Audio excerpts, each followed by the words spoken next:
هذا القرآن يوحدنا لطريق الخير يوجهنا الله تعالى أنزله ورسول الله معلمنا.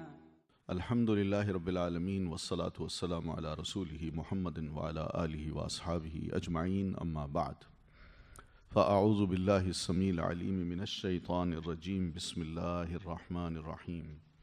طاسين تلك آيات القرآن وكتاب مبين هدى وبشرى للمؤمنين الذين يقيمون الصلاة ويؤتون الزكاة وهم بالآخرة هم يوقنون. سورۃ النمل، اس سورت کا جو اترنا ہے، نزول ہے، وہ مکہ میں ہوا ہے، اور نبی علیہ الصلاۃ والتسلیم جو اپنی دعوت کو پھیلا رہے ہیں، تو اس دعوت میں جہاں الحمدللہ ایک مثبت اثرات سامنے آ رہے تھے، تو یہ ساری چیزیں نبی علیہ الصلاۃ والتسلیم کو اور مسلمانوں کو ہمت بندھانے والی تھیں کہ واقعی حق کا پیغام جو ہے وہ اب آہستہ آہستہ دلوں میں اترنا شروع ہو گیا ہے۔ تو ایسے موقع پر جب لوگ گمراہ ہوں اور چند لوگوں کو اللہ تعالیٰ اپنی پروٹیکشن میں رہ کے سیدھی راہ دکھاتا جائے، تو انسان اللہ تعالیٰ کا کتنا شکر ادا کر سکتا ہے۔ تو یہ اصل میں یہ صورت ہے ہی اس قسم کی کہ اللہ تعالیٰ کا شکر ادا کرنا ہے۔ نبی علیہ الصلاۃ والتسلیم نے بھی، اور تمام ان صحابہ کرام نے جو مکہ میں نبی علیہ الصلاۃ والتسلیم کے ہاتھ پر مسلمان ہوئے، کیونکہ یہ لوگوں کی تسخیر جو ہے، لوگوں کے دلوں کو موہ لینا اور ان کو اسلام کے لیے یا نیک اعمال کے لیے مسخر کر لینا، یہ نبی کا کام نہیں ہوتا، یہ اللہ تعالیٰ کا کام ہوتا ہے۔ اور اللہ تعالیٰ جب ایسے ماحول میں جہاں سب کفر ہو رہا ہو، شرک ہو رہا ہو، اس ماحول میں چند ساتھی رسول اللہ صلی اللہ علیہ وسلم کو فراہم کر دے، اور پھر رسول کو بھی یہ توفیق دے کہ وہ بھی بھرپور انداز سے اپنی اس موومنٹ کو چلائیں، تو بتائیے اس موقع پر شکر کس کا کرنا چاہیے اور شکر گزار کس کو ہونا چاہیے؟ اس کو نہیں ہونا چاہیے جو مسلمان ہوا ہے کہ اللہ میں نے دین قبول کر کے تجھ پر بڑا احسان کیا ہے، بلکہ یہ کہ تیری مہربانی ہے کہ تو نے مجھے توفیق دی کہ اس اندھیروں میں، ان تاریکیوں میں سیدھی راہ پہ آ گیا۔ تو یہ حالات کی مناسبت سے یہ صورت اتری، اور نبی علیہ الصلاۃ والتسلیم کو اور تمام صحابہ کرام کو اللہ تعالیٰ نے کچھ واقعات اس صورت میں بیان کیے ہیں، جس میں بطور خاص سیدنا سلیمان علیہ الصلاۃ والتسلیم کا جو واقعہ ہے وہ بیان کیا گیا ہے۔ سلیمان علیہ الصلاۃ والتسلیم کو بھی اللہ تعالیٰ نے بادشاہت عطا فرمائی، اور ان کی بادشاہت کو مزید مضبوط کرنے کے لیے، باروب بنانے کے لیے اور مؤثر کرنے کے لیے اللہ تعالیٰ نے ان کے لیے جنوں کو، انسانوں کو، پرندوں کو، حتیٰ کہ چونٹیوں تک کو مسخر کر دیا تھا۔ اور جب وہ اپنی اس حالت کو اینڈ میں دیکھ پائے کہ ایک چونٹی جو ہے وہ اس طرح آواز لگا رہی ہے اور کہہ رہی ہے، او چونٹیوں ادخلوا مساکنکم، اپنے بلوں میں گھس جاؤ، تو اس نے جب اس طرح کی آواز لگائی تو سیدنا سلیمان کو اللہ تعالیٰ نے یہ آواز سنائی، تو سنتے ہی وہ مسکرا پڑے، تھوڑی سی ہنسی بھی آئی ان کو، اور پھر رب کا شکر ادا کرتے ہیں اس موقع پر، اکڑتے نہیں ہیں، بڑی خوبصورت دعا کرتے ہیں۔ تو یہ اصل ریلیشن ہے نبی علیہ الصلاۃ والتسلیم کے ان حالات کا جو مکہ میں تھے، اور ان حالات سے جو سیدنا سلیمان علیہ الصلاۃ والتسلیم کی بادشاہت کے تھے۔ ٹھیک ہے، تو آئیے دیکھتے ہیں اس صورت میں۔ اعوذ باللہ من الشیطان الرجیم، بسم اللہ الرحمن الرحیم۔ طاسین تلک آیات القرآن و کتاب مبین۔ طاسین، یہ حروف مقطعات ہیں۔ تلک آیات القرآن، یہ آیات ہیں قرآن کی، و کتاب مبین، اور واضح کتاب کی۔ یعنی اللہ تعالیٰ ان حروف کو ذکر کرنے کے بعد جو حروف مقطعات ہیں، قرآن مجید کی تعظیم، اس کی ثنا بیان کر رہا ہے کہ یہ قرآن مجید کی آیات ہیں جو مسلمانوں لوگوں تم سنو گے۔ اس سورت کی جو آیات ہیں، یہ سورت بھی قرآن مجید کا ایک حصہ ہے اور آیات بھی قرآن مجید کا حصہ ہیں۔ تو یہ تم نے سننی ہے اور سنو ان میں کیا کچھ لکھا ہے، کیا کچھ کہا گیا ہے، کیا کچھ تم سے مطالبہ کیا گیا ہے کہ یہ اپناؤ، یہ چھوڑ دو۔ یہ بھی بالکل مبین و کتاب مبین، اور واضح کتاب کی، یعنی یہ واضح کتاب کی آیات ہیں۔ یعنی کوئی بات اس میں ایسی نہیں ہے کہ بندے سنیں اور کہیں ہمیں سمجھ نہیں آئی۔ اس میں کچھ احکام بھی ہوں گے، کچھ حکمت کی باتیں بھی ہوں گی، کچھ نصیحتیں بھی ہوں گی اور کچھ عبرت کی باتیں بھی ہوں گی۔ ہدی و بشریٰ، یہ ہدایت ہے اور خوشخبری ہے للمؤمنین، اہل ایمان کے لیے۔ تو ہدن اگر حال بنائیں کتاب سے تو پتہ چلے، یعنی یہ کتاب مبین ہے اس حال میں کہ یہ واضح ہدایت ہے۔ یعنی آپ اس کو پڑھیں تو صحیح، اس میں ہدایت ہی ہدایت نظر آئے۔ یہ کتاب ہدایت ہے، اس سے ہدایت لینی ہے، اس کو ہدایت دینی نہیں۔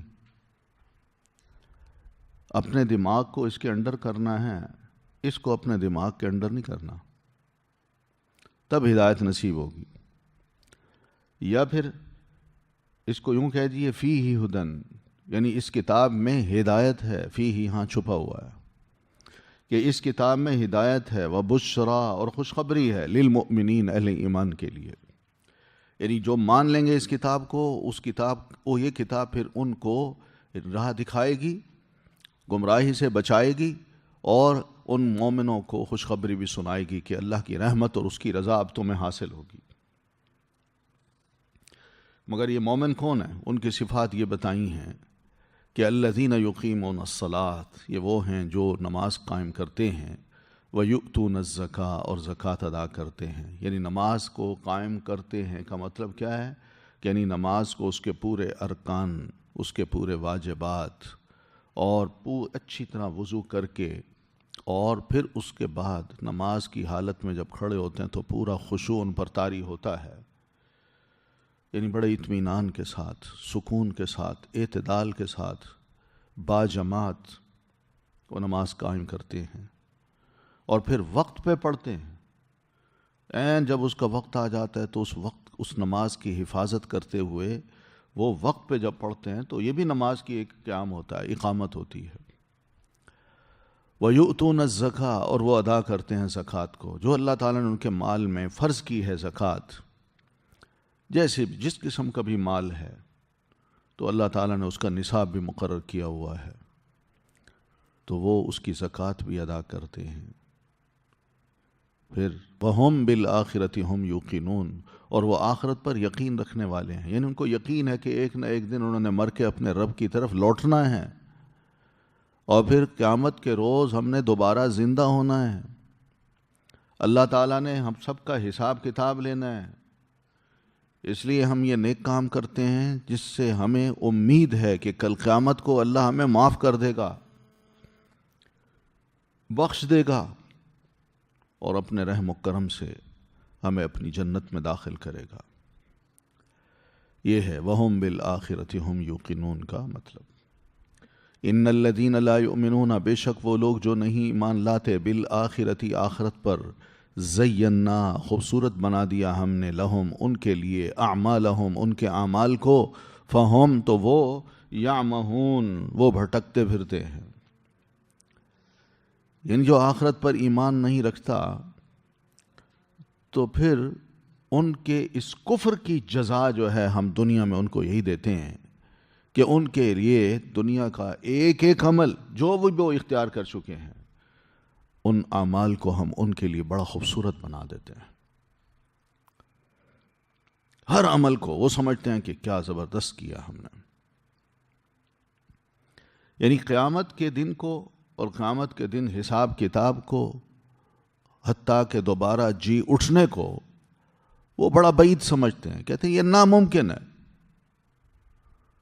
اور پھر قرآن مجید نے جس میں اللہ تعالیٰ نے وعدے کیے ہیں کہ یہ ہوگا، اور وعید بھی دی ہے کہ اگر اب نہیں مانو گے تو یہ سزا ملے گی، اس کو بھی یہ جھٹلاتے ہیں۔ تو ایسے لوگوں کے لیے ہم نے جو بھی ان کی حالت ہے، عملی حالت ہے، جو عمل کرتے ہیں، جن جن کاموں میں وہ ڈوبے ہوئے ہیں، جیسی سوچ ہے ان کی، ہم نے سب کچھ کو ان کے لیے بڑا خوبصورت بنا دیا ہے. وہ بھٹکتے پھرتے ہیں، بہت بڑا دھوکہ ہے ان کو، اس دھوکے کا شکار ہیں. تو ہم نے کہا ٹھیک ہے، تو جس طرح تم گمراہ ہونا چاہتے ہو، سرکش بننا چاہتے ہو، ہم تمہیں ڈھیل دیتے جاتے ہیں تاکہ تم تاریکیوں کی وادی میں اپنے عمل کرتے رہو اور وہیں بھٹکتے پھرتے رہو. اولئک الذین، یہی وہ لوگ ہیں، لہم، ان کے لیے، سوء الحساب، برا حساب ہے، برا عذاب ہے، سوء العذاب، برا عذاب ہے، وہم فی الآخرۃ، اور وہ آخرت میں، ہم الاخسرون، وہی سب سے زیادہ خسارے والے ہیں. تو بہرحال اس کفر کی سزا کیا ہے؟ بہت ہی برا عذاب ہے. یہ کفر کیا ہے؟ ایمان بالآخرہ کو نہ ماننا. ہم نہیں مانتے کہ آخرت آئے گی، دنیا تباہ ہوگی، مر کے دوبارہ زندہ ہوں گے، حساب کی. مقصد ہے ایک ایمان جو ہے نا، صرف کہ میں آخرت کو یا قیامت کو نہیں مانتا، قیامت کے دن کو نہیں مانتا، یا قیامت کا دن آیا تو میں دوبارہ زندہ نہیں ہوں گا، یا زندہ ہوا تو میں حساب کتاب کے لیے نہیں پیش کیا جاؤں گا، کوئی حساب کتاب نہیں ہے. تو ان میں سے کسی ایک چیز کو نہ ماننا، یہ کیا ہے؟ ایمان کا نہ ہونا ہے. کس پر؟ آخرت پر. تو ایسے لوگ جو ہے نا، اللہ فرماتے ہیں ان کے لیے رسوا کن عذاب ہے، دنیا میں بھی اور آخرت میں بھی. پھر وہ آخرت میں سب سے زیادہ نقصان اٹھانے والوں میں سے ہوں گے. کچھ تو دنیا میں کچھ لوگ تو ایسے ہیں کہ دنیا میں وہ نقصان اٹھاتے ہیں مگر آخرت میں ان کو فائدہ ہوتا ہے. مگر یہ لوگ ایسے ہیں جنہیں آخرت میں نقصان ہوگا ان کے کفر کی وجہ سے. یہ سب سے زیادہ نقصان ہے، سب سے زیادہ گھاٹا ہے. تو ان کے سوا کوئی ایسا بندہ نہیں ہوگا جو اتنا بڑا نقصان اٹھا چکا ہو کل قیامت کو. ایک تو دنیا کا کفر ہے، اور اسی کفر کی حالت میں جب مرتے ہیں تو کوئی عمل ان کے پاس نہیں ہوگا، جبکہ وہ یہ سمجھ رہے ہوتے ہیں کہ ہم نے دنیا میں جو عمل کیے ہیں وہ سب سے زیادہ بہترین عمل ہے. زینا لہم اعمالہم وانک لتلقی القرآن، اور بے شک آپ، لتلقی، البتہ آپ دیے جاتے ہیں، القرآن، قرآن، من لدن، پاس سے، حکیم، بہت حکمت والے، علیم، بہت علم والے کے. تلقی، تلقی بالعلم، یہ ایک اصطلاح ہے جو طلبہ میں، جو دین کے طالب علم ہوتے ہیں ان میں یہ عام چلتی ہے. تلقی بالعلم، علم کو ایکوائر کرنا، علم کو حاصل کرنا. تو ماضی میں جب مسلمانوں کے ہاں علم عام تھا تو طلبہ اپنے گھروں سے نکلتے، کئی دن کا سفر کر کے دوسرے علاقوں میں جا کے شیوخ سے جب پڑھتے تھے تو اس وقت یہ لفظ عام ہوتے تھے کہ میں تلقی بالعلم، یعنی علم کے حصول کے لیے میں نکل رہا ہوں، میں نے علم حاصل کیا فلاں سے، فلاں میرا شیخ ہے، فلاں یہ ہے، فلاں. تو اس طرح کے الفاظ عام استعمال ہوتے تھے. تو یہاں بھی یہی ہے، ان وانک، اور بے شک اللہ کے رسول آپ، لتلقی القرآن، البتہ آپ دیے جاتے ہیں قرآن مجید کو. یعنی جو قرآن آپ کو بتدریج وہی کر کے ہم دے رہے ہیں، یہ جو پروپیگنڈا ہے یہ شیطان کی طرف سے ہے نہیں، یہ رحمان کی طرف سے ہے، رحمان کا کلام ہے. سمجھ آ رہی نا؟ ان، یہ دیکھیے کتنا زور ہے اس پہ، ان، یقین مانیے. پھر لا، لا میں بھی بہت زور ہے، تاکید کا ہے لام. پھر تلقی القرآن، اس میں بھی بڑا زور ہے. یہاں یوں فرما دیتے اللہ تعالیٰ کہ آپ کو دیا جا رہا ہے قرآن مجید، نہیں، لتلقی، آپ دیے جاتے ہیں، القرآن قرآن کو، پھر من لدن پاس سے، حکیم علیم اس ذات کی طرف سے جو حکیم بھی ہے اور خوب علم والی بھی ہے. ٹھیک ہے، تو اس کو آپ اس طرح حاصل کر رہے ہیں اللہ کے رسول اللہ تعالیٰ کی جناب سے، جو بڑی حکیم ذات ہے. یعنی اس نے اپنی ساری مخلوق کو پیدا کیا تو ہے، کرنے کے بعد ان کے معاملات کی تدبیر بھی کرتا ہے، یہ اس کی حکمت ہے. اور پھر اپنی مخلوق کی جو مصلحتیں ہیں ان تمام مصلحتوں کا علم بھی وہ رکھتا ہے، اور اپنی ساری جو بادشاہت ہے پوری کائنات کی، اس میں ایک ایک کے حالات کو بھی اچھی طرح جانتا ہے. اب یہ حکیم اور علیم کی صفت جو اللہ تعالیٰ نے اپنی دونوں بیان کی ہیں، اب اس کے اثرات دیکھیے اس واقعے میں. اذ قال موسیٰ، جب کہا موسیٰ علیہ السلام نے، لأہلہ اپنی گھر والوں سے، انی بے شک میں، آنستو دیکھی ہے میں نے، نارن آگ، سآتیکم ان قریب میں لاؤں گا تمہارے پاس، منہا اس میں سے. آتی کا لفظ ہے، اس کا مطلب ہے میں آنے والا، آتی آنے والا، میں آنے والا. ٹھیک ہے، لیکن آتی کے بعد جب بی آ جاتا ہے نا، بی، تو اس کا معنی الٹ ہوتا ہے، میں لاؤں گا تمہارے پاس.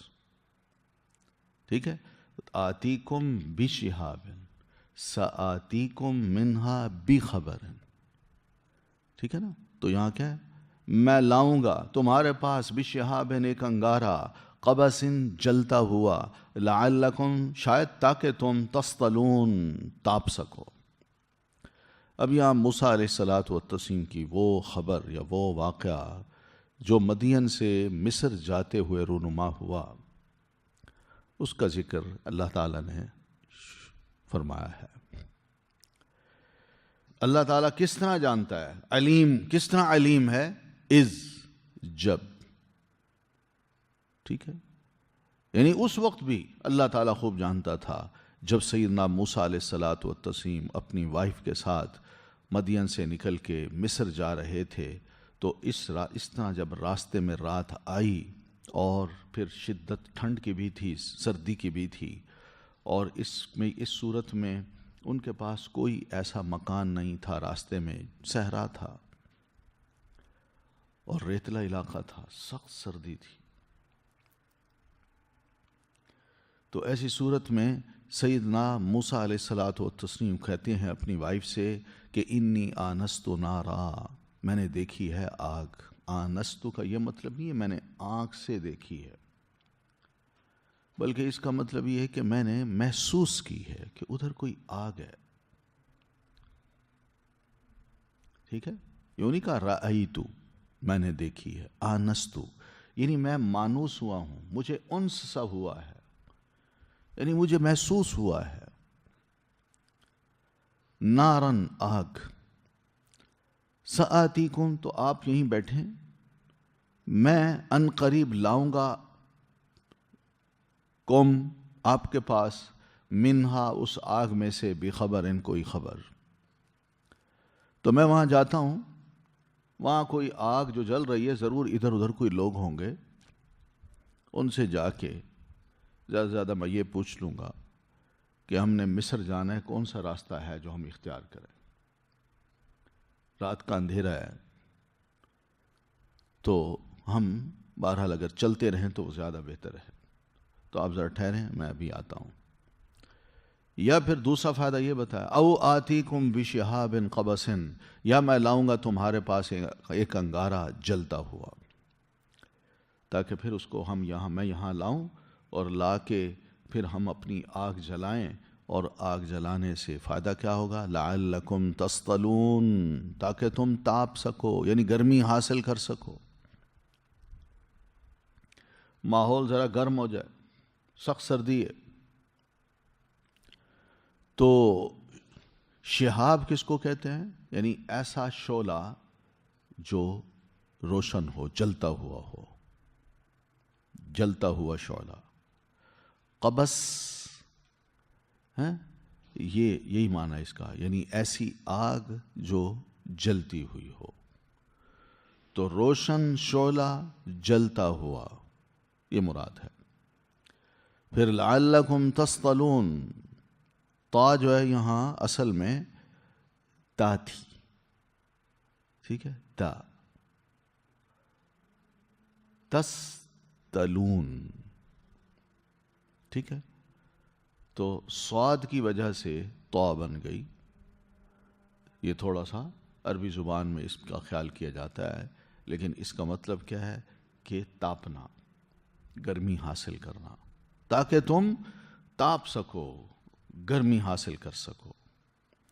تو فلما جاءہا، پھر جب وہ آئے اس آگ کے پاس، نودیا، پکارا گیا، ان بورکا، کہ برکت دیا گیا، من جو فی الناری آگ میں ہے، ومن حولہا، اور جو اس کے ارد گرد ہے، وسبحان اللہ، اور پاک ہے اللہ، رب العالمین، رب العالمین. سیدنا موسیٰ علیہ السلام جب اس آگ کے پاس آئے جس کو انہوں نے محسوس کیا تھا، تو وہاں تو اور ہی منظر تھا، اور زبردست قسم کا منظر. یعنی جہاں وہ اینڈ پہ، آگ کے قریب جہاں ان کو محسوس ہوئی تھی، اس آگ کے پاس جب پہنچے تو وہاں منظر ہی کچھ عجیب سا تھا. وہ کیا تھا کہ ایک سرسبز درخت ہے، اس کے اندر سے آگ کی طرح ایک روشنی آ رہی ہے. وہ نہ بھڑک رہا ہے کہ پورے درخت کو جلا کے راکھ کر دے، اور نہ ہی درخت کی جو اپنی تر و تازگی ہے وہ بھی نہیں بڑھ رہی. وہ جیسے درخت ہے، بس اس کے اندر سے ایسی ایک آگ ہے، روشنی ہے جو پورے درخت کو روشن کر رہی ہے. بس اتنی سی ہے. یعنی وہ روشنی جو ہے، یہ درخت ہے نا، مثال کے طور پر یہ درخت ہے، اس درخت کے بس راؤنڈ ہی ہے، اس کے اندر ہے اور اس کے راؤنڈ ہے. بس نہ آگ اوپر نہ نیچے، نہ پھیل رہی ہے، اور نہ ہی درخت کے پتے جل رہے ہیں. عجیب سا منظر تھا. تو نو دیا، تو انہیں پکارا گیا، ان بورک من فی النار، کہ برکت دیا گیا وہ جو آگ میں ہے، ومن حولہا، اور جو اس کے ارد گرد ہے. تو یہ آگ نہیں تھی بلکہ نور تھا، جس سے یہ درخت جو تھا نا روشن ہو رہا تھا، اور یہ رب العالمین کا اپنا نور تھا. تو انہیں کہا گیا کہ بورک من فی النار، مقدس ہے وہ شخص جو آگ میں ہے. ٹھیک ہے. تو یا یہ مطلب ہے، یا بورکا کا مطلب کیا ہے؟ یعنی اللہ کا نور ہے، یہ برکت دیا گیا ہے، برکت دیا گیا ہے من فی النار، جو آگ میں ہے. یعنی درخت آگ میں ہے نا. تو یہ علماء نے مختلف اس کے معنی لیے ہیں، لیکن زیادہ تر اس کا معنی صحیح بنتا ہے کہ سیدنا موسیٰ علیہ الصلاۃ والتسلیم کو ہی یہ آواز دی گئی، اور انہی کو مراد لیا گیا کہ آپ یہاں آئے ہیں، اب آپ کو اللہ تعالیٰ نے بے شمار برکتیں عطا کر دی ہیں. اور انہی برکتوں میں جب ایک تو کلام ہے، اللہ آپ سے کلام کرے گا، تو اللہ تعالیٰ آپ سے ہم کلام بھی ہوا. اور کلام کرنے کے ساتھ ساتھ ایک برکت اور بھی سیدنا موسیٰ علیہ الصلاۃ والتسلیم کو نصیب ہوئی، وہ یہ تھی کہ اللہ تعالیٰ نے ان کو رسالت کے لیے چن لیا، رسول بنا دیا. تو اس لیے تو کہتے ہیں نا، گئے تھے آگ لینے، واپس آئے تو نبی بن کے آ گئے، رسالت لے کے آ گئے. ٹھیک ہے نا، یہ کم برکت ہے. تو بورک من فی النار، کہ برکت دیا گیا ہے وہ جو آگ میں ہے، ومن حولہا، اور جو اس کے ارد گرد ہے. یعنی اسی روشنی کے ارد گرد جو ہیں وہ سیدنا موسیٰ علیہ الصلاۃ والتسلیم تھے، یا وہ ہیں، یا فرشتے بھی ہو سکتے ہیں. ٹھیک ہے، فرشتے بھی ہو سکتے ہیں.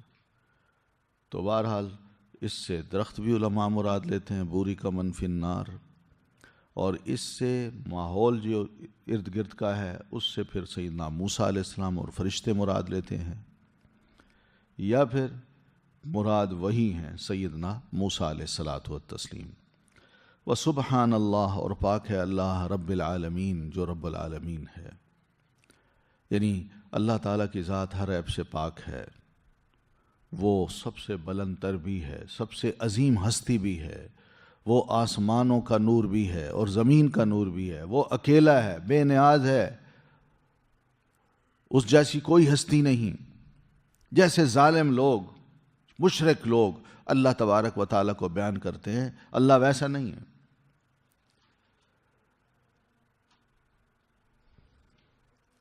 فسبحان اللہ، سبحانہ کا یہ مطلب جو ہے نا یاد رکھیے گا۔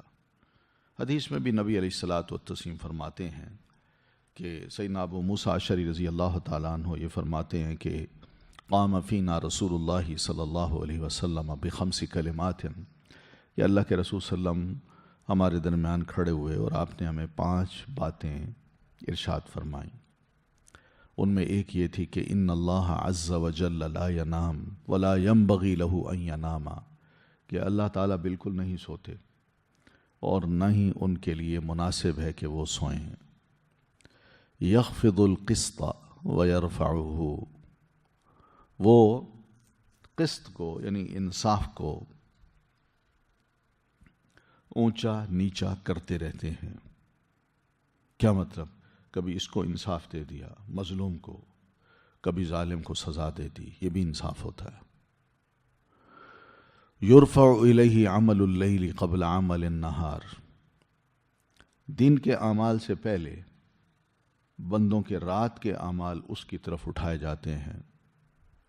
وعمل النہار قبل عمل اللیل، اور دن کے اعمال جو ہیں وہ رات کے اعمال سے پہلے، رات یعنی آنے سے پہلے پہلے دن کے اعمال اللہ کے حضور پیش کیے جاتے ہیں۔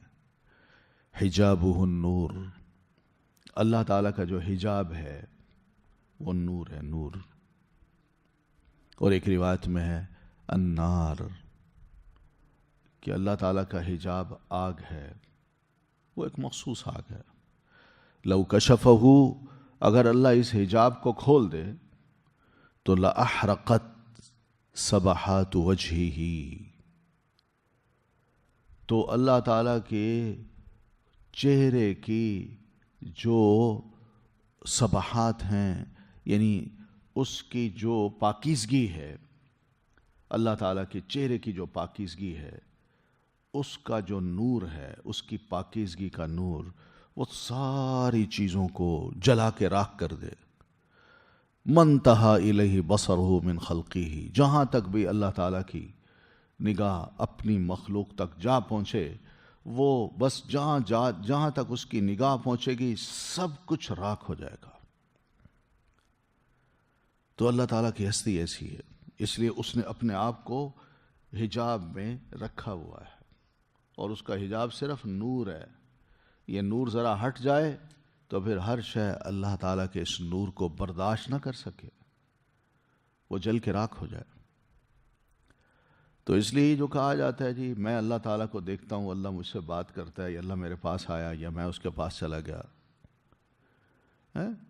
یہ سب ایسی باتیں ہیں، یہ حقیقت ہے۔ سبحان اللہ، اللہ پاک ہے، رب العالمین، جو رب ہے تمام جہانوں کا۔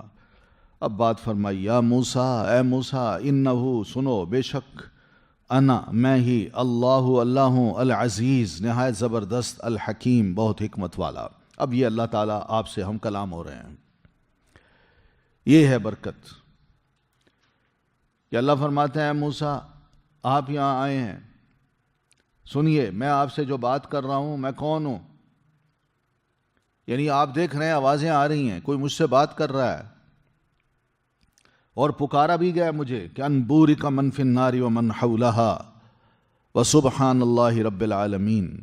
اب گھبراہٹ بھی ہوتی ہے، یہ آواز کس کی ہے، کون بول رہا ہے، اور آواز بھی یاد رکھیے، کوئی آواز ایسی نہیں ہوگی اور نہ تھی کہ جس سے انسان خوف محسوس کرے۔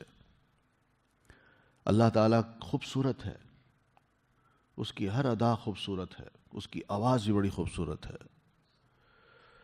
تو اللہ تعالیٰ نے جب کلام کر کے سیدنا موسیٰ علیہ الصلاۃ والتسلیم کو اپنی آواز سنائی تو ظاہر ہے اتنی خوبصورت آواز سے وہ گھبرائے نہیں۔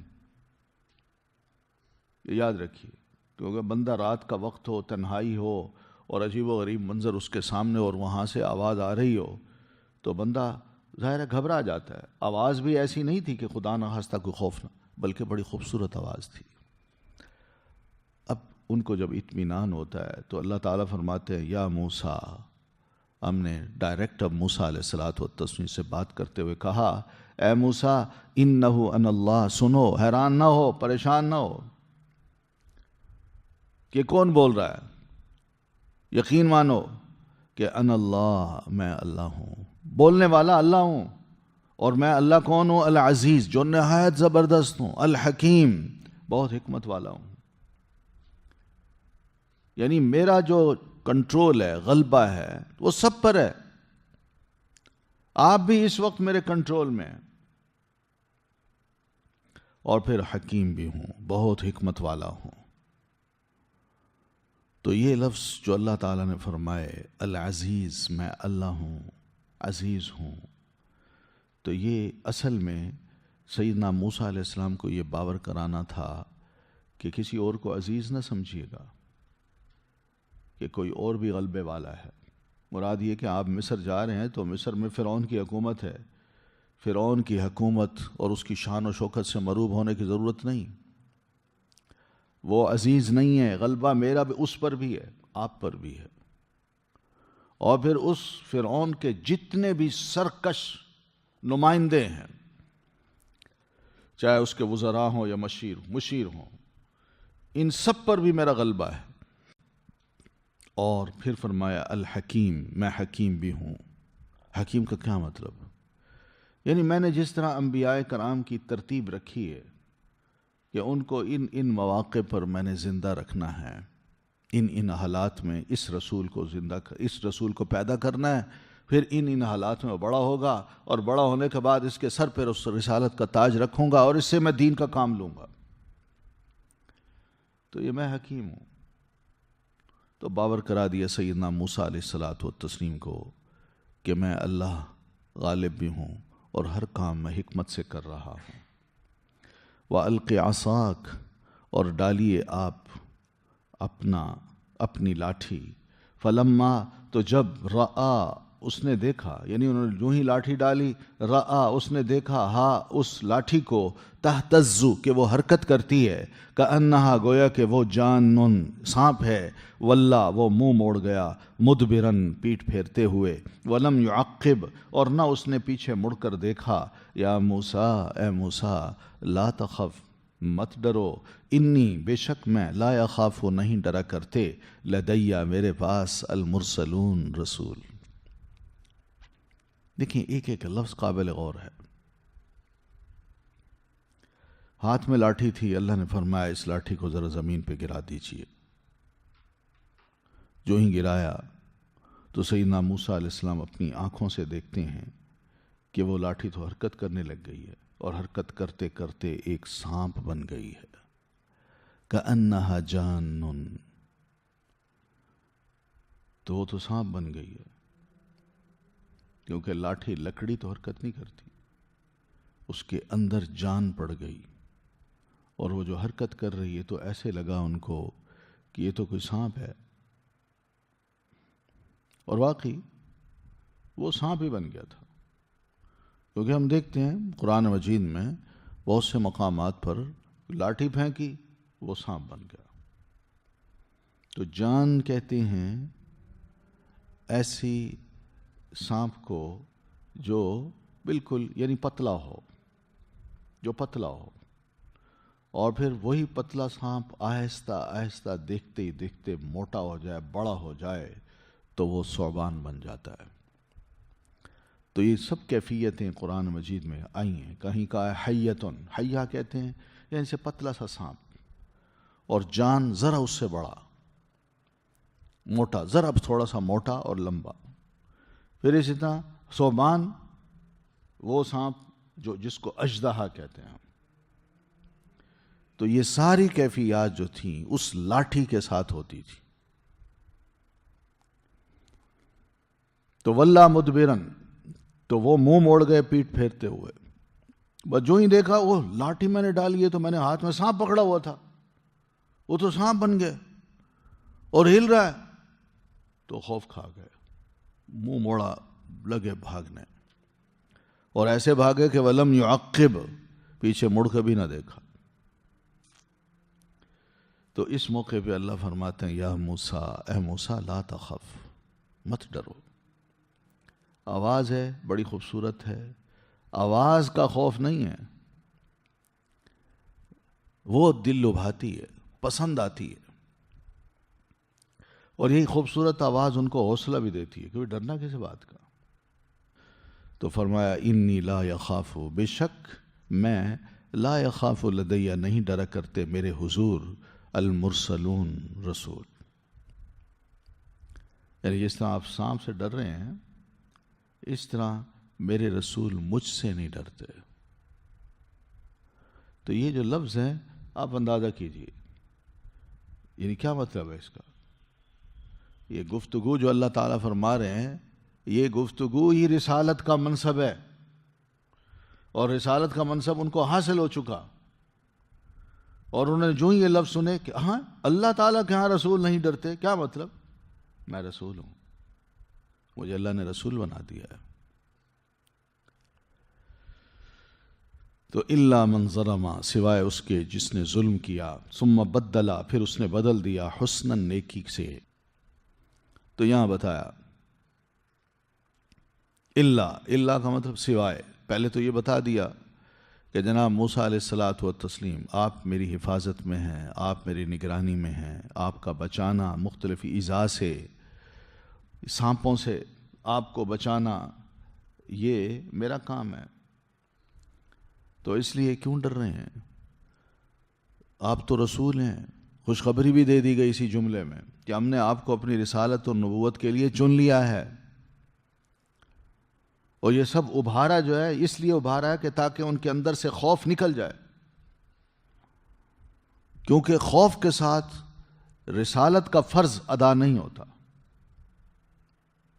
تو اس لیے بڑی پیاری باتیں کی ہیں، ٹھیک ہے نا؟ تو الا من ظلم، سوائے اس کے جس نے ظلم کیا۔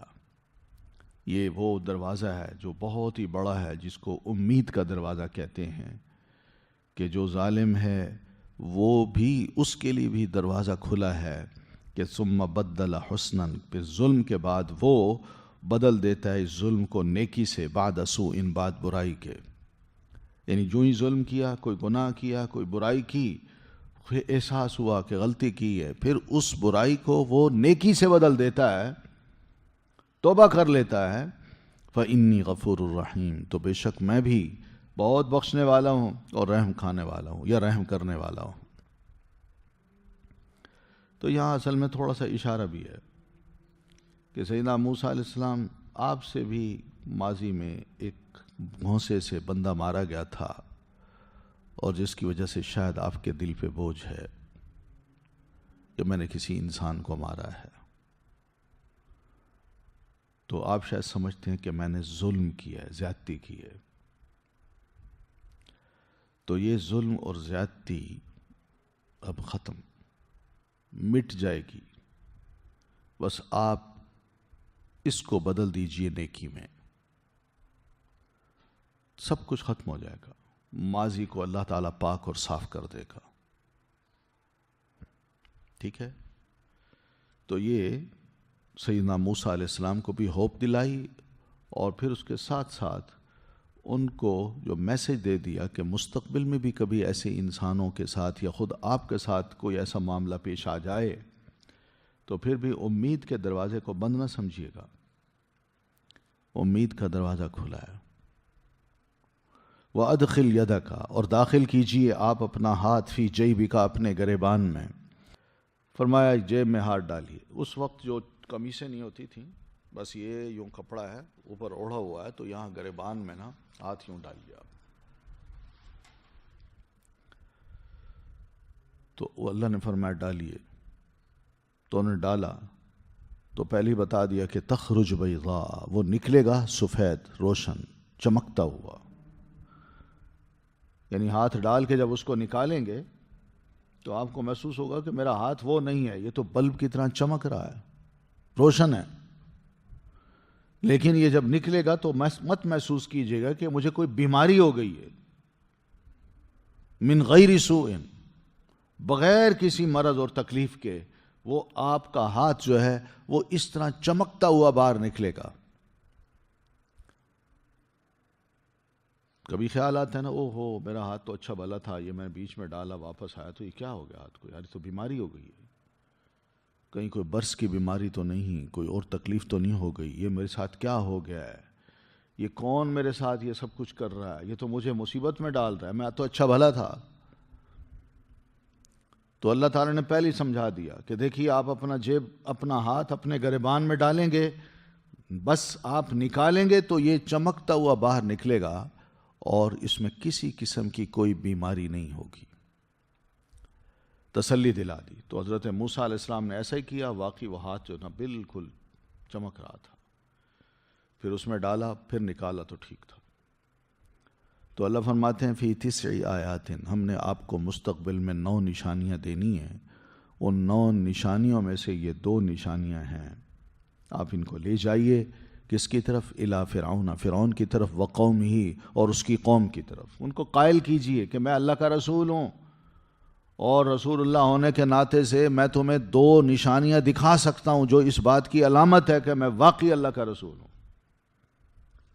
اور اللہ تعالیٰ نے یہ علامتیں ان کو اس لیے بھی دی تھیں کہ فرعون اور اس کے جتنے بھی ارد گرد کے لوگ تھے یہ سب جادو کے قائل تھے، جادوگری کرتے تھے. اس جادو کا جو توڑ تھا وہ اللہ تعالیٰ نے اس صورت میں ان کو پیش کیا کہ یہ معجزات جب ان کو دکھائیں گے تو فرعون کہے گا اس سے بڑھ کر تو ہمارے پاس بھی ہے، تو اس سے بڑھ کر تو نہیں، بہرحال وہ مقابلہ کرنے کی کوشش کرے گا تو مار کھائے گا، شکست کھائے گا. تو یہاں دیکھیے رسالت کا منصب بھی عطا کر دیا، معجزات بھی 2 دے دیے، اور پھر اس کے بعد فرمایا کہ اب اس منصب کو ادا کرنے کے لیے آپ مصر جا رہے ہیں تو آپ کا مصر جانا بھی مبارک ہو. اور مصر میں جا کے آپ نے اس کی فرعون اور اس کی قوم کو آپ نے اپنی رسالت کی دعوت دینی ہے اور اس کو یہ سمجھانا ہے کہ اللہ کا بندہ بن جا، رب نہ بن. انہم کانوا قوم سوء، یقیناً وہ تھے، یقیناً ہیں وہ لوگ فاسقین، بڑے نافرمان. یہ نافرمانی کیا کم تھی کہ وہ خود جو ہے نا فرعون وہ کہتا تھا کہ میں ربکم الاعلی، میں تمہارا سب سے بڑا رب ہوں، سب سے اونچا رب میں ہوں. تو یہ بہت بڑا فسق تھا، اور اس فسق پہ اس نے سب کو لگا بھی دیا تھا کہ میری عبادت کرو. فلما جاءتہم، تو جب آ گئیں ان کے پاس آیاتنا، نشانیاں ہماری، مبصرتاً بالکل واضح، قالو، انہوں نے کہا ھذا، یہ، سحر مبین، جادو ہے کھلم کھلا. تو سیدنا موسیٰ علیہ السلام نے وہ سب 2 نشانیاں اس کو دکھائیں. بڑی گفتگو ہم پہلے سورۃ طٰہٰ میں پڑھائے ہیں، وہ ساری ڈیبیٹ ہوئی، گفتگو ہوئی، اور پھر اس نے کہا اچھا لاؤ کیا دکھاتے ہو. تو یہ 2 نشانیاں اس نے اپنی آنکھوں سے سب نے دیکھیں، بھرے دربار میں. یہ لاٹھی کو سانپ بنتے دیکھا، اور ہاتھ کا چمکتا ہوا، یعنی یہ ہاتھ بھی دیکھا. تو ان کو دیکھنے کے بعد سب کہنے لگے ھذا سحر مبین، یہ تو کھلا کھلا جادو ہے، یہ کوئی معجزہ تھوڑی ہے، یہ تو بہت بڑا جادو ہے. اب انہوں نے اس کو جادو کا نام دے دیا.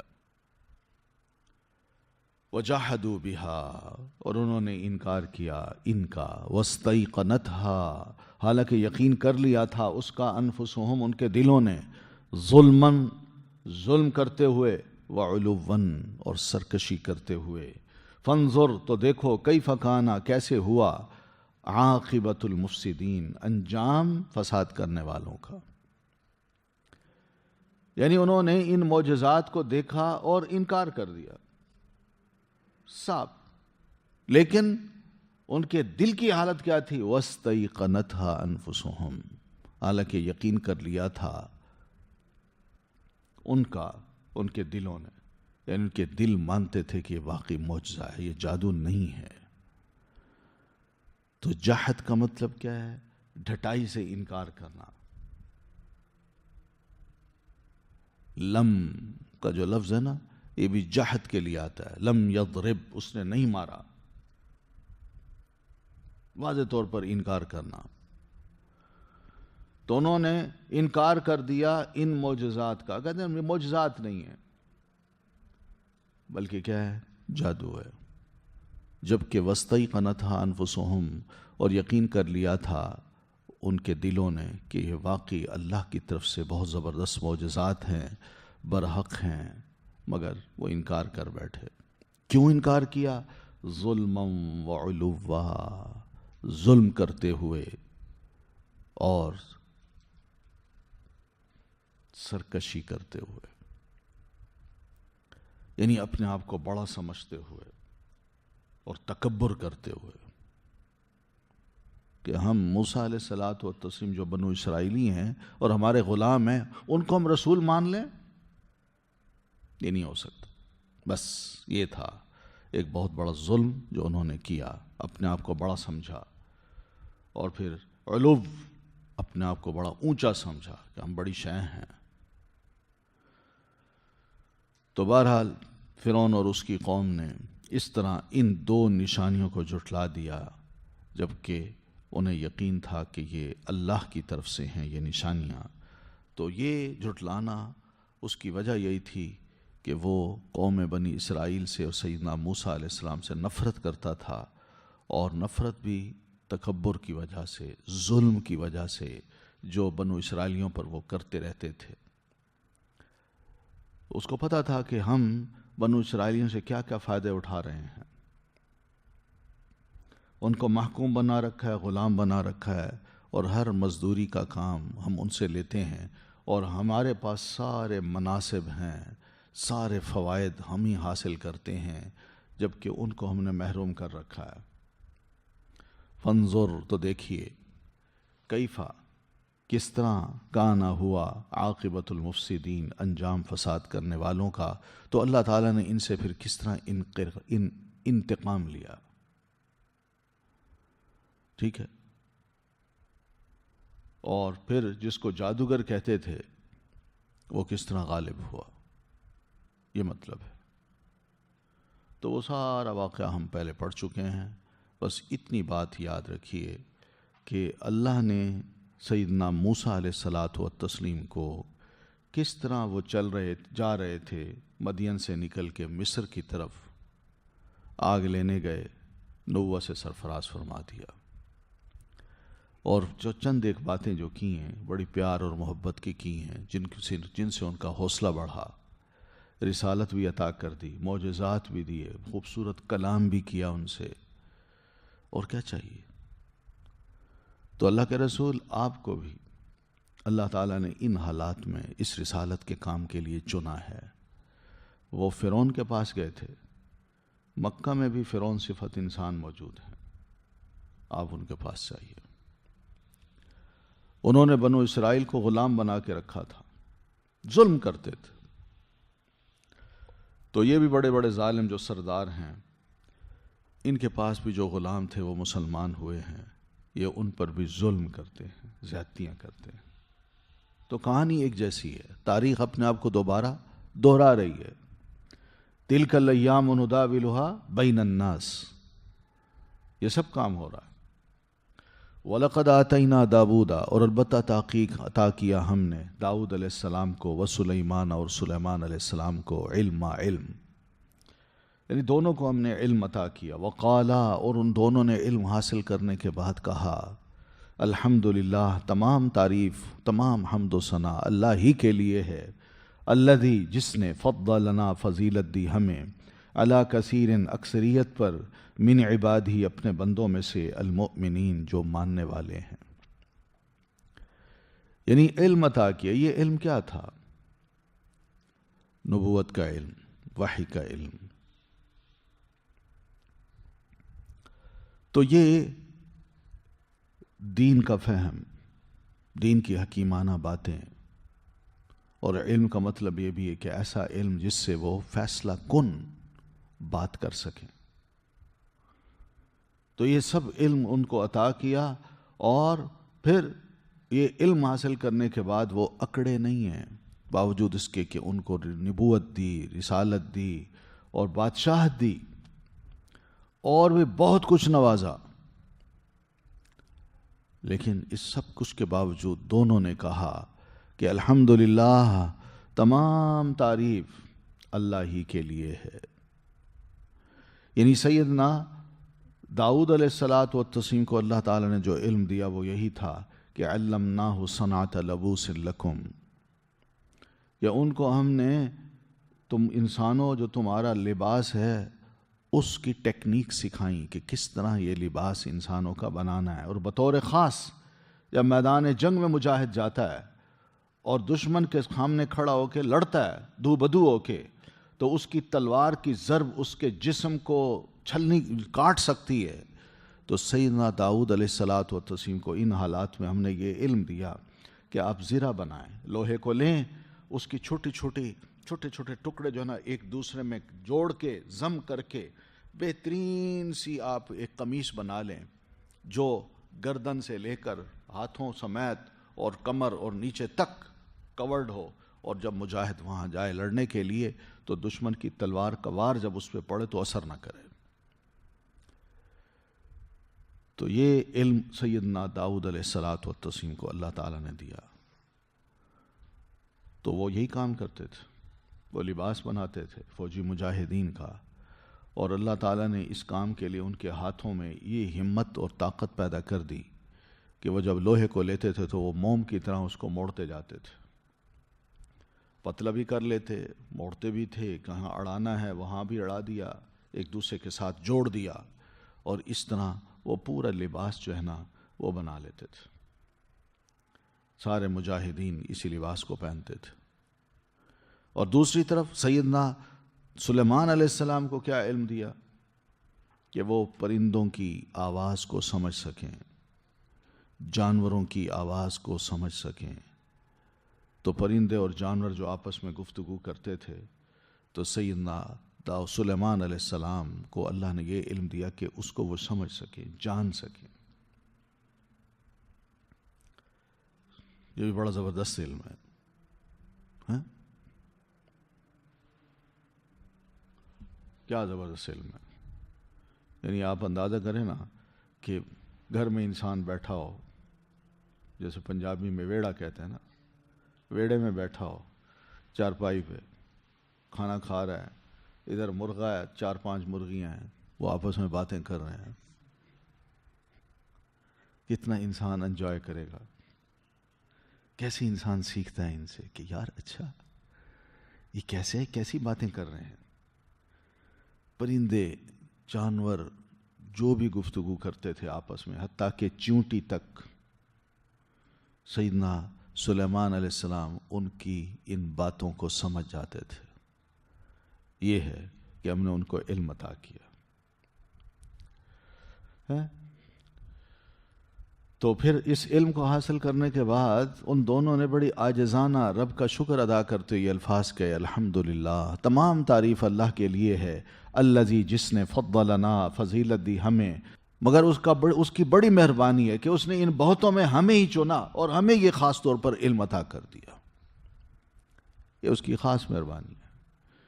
اس لیے ہم مسلمانوں کو بھی اپنے حالات کا جائزہ لیتے ہوئے ہمیشہ اللہ تعالیٰ کا یوں شکر ادا کرنا چاہیے کہ ہم اپنے سے نچلے لوگوں کو دیکھیں، اوپر والوں کو نہ دیکھیں۔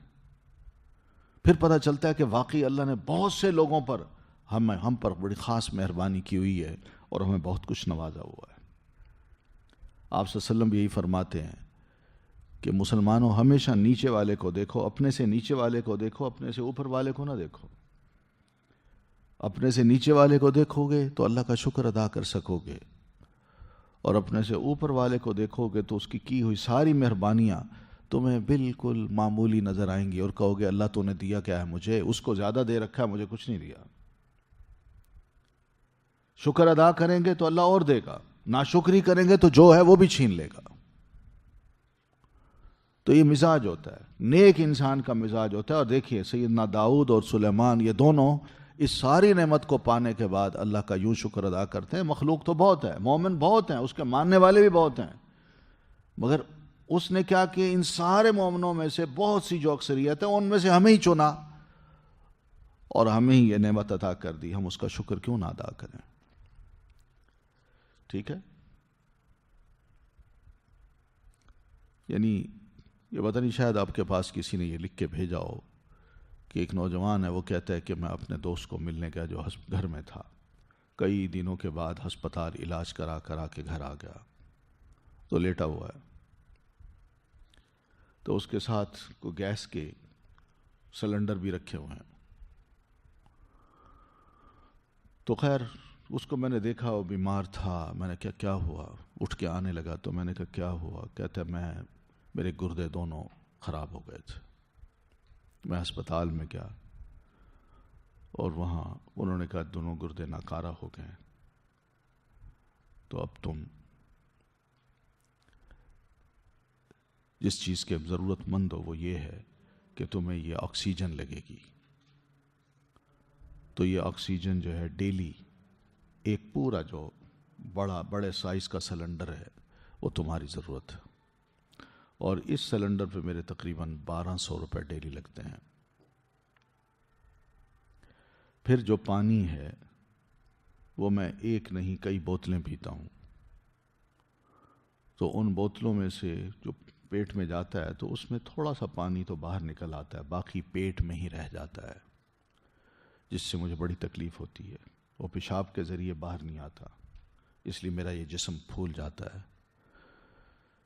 تو اس پانی کو نکلوانے کے لیے مجھے ہسپتال جانا پڑتا ہے،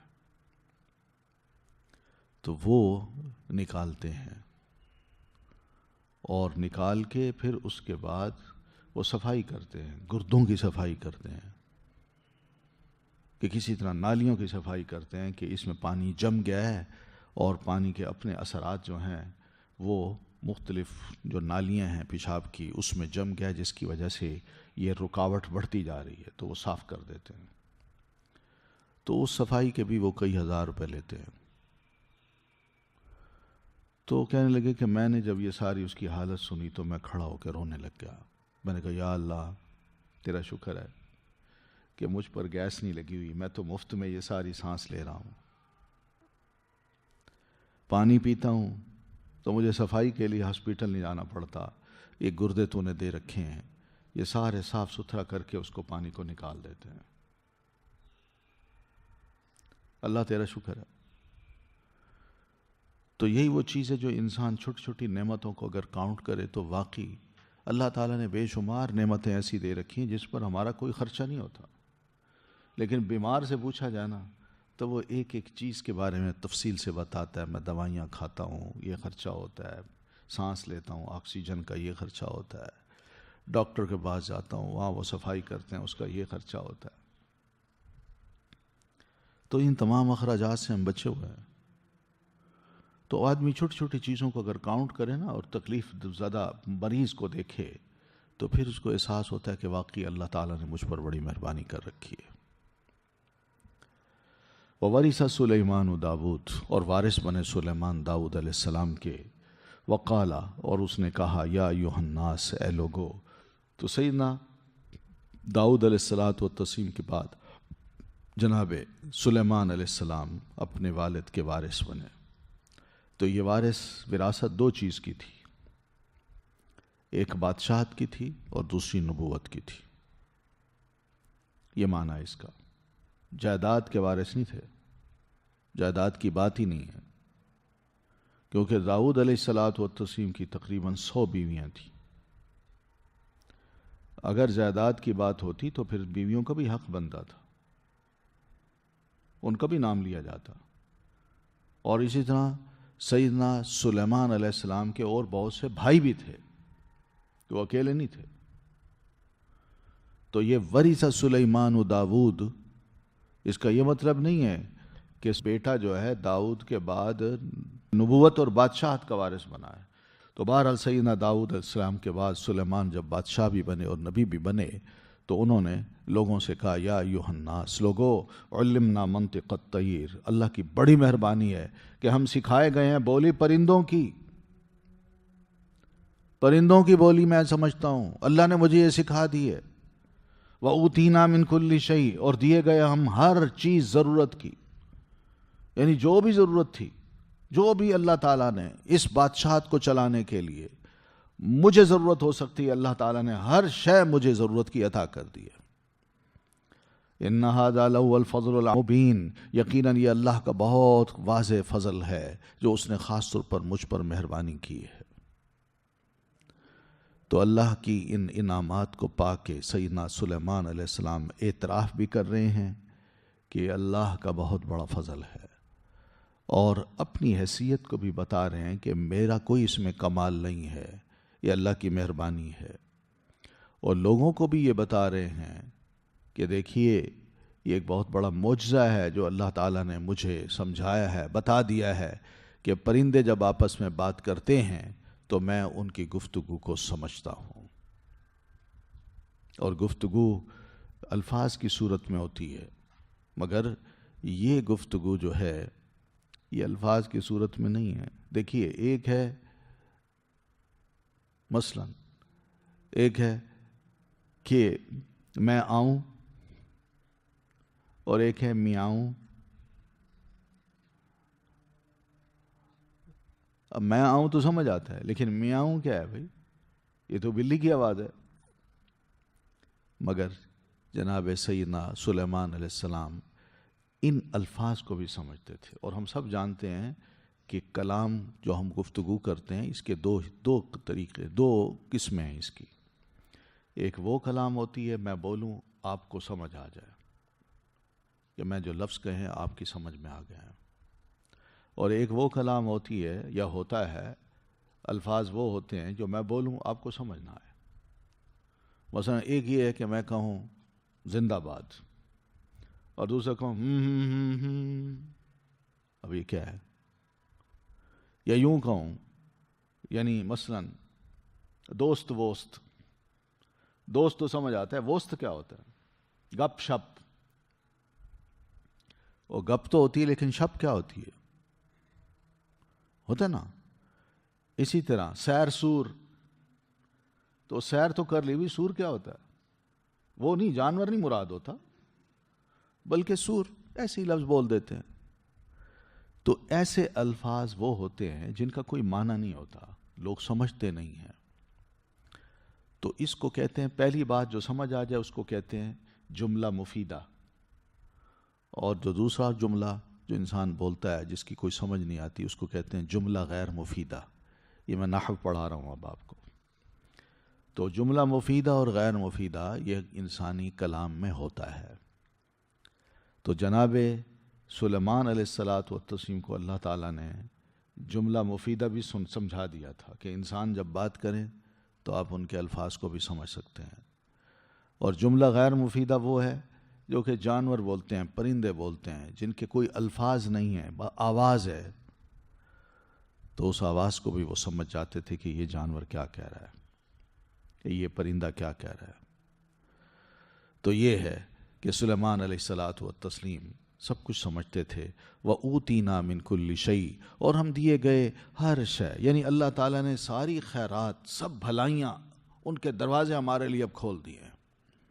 ان ھذا لہو الفضل المبین، یہ اعتراف ہے سیدنا سلیمان علیہ السلام کی طرف سے کہ اللہ تعالیٰ نے ان پر کتنی زبردست نعمتیں ان پر نازل کی ہیں یا انہیں عطا کر رکھی ہیں، اور پھر دوسری طرف وہ شکر بھی اللہ تعالیٰ کا ادا کر رہے ہیں کہ یہ اللہ کی مہربانیاں ہیں، یہ اس کی دین ہے، ورنہ میرا کوئی کمال نہیں ہے۔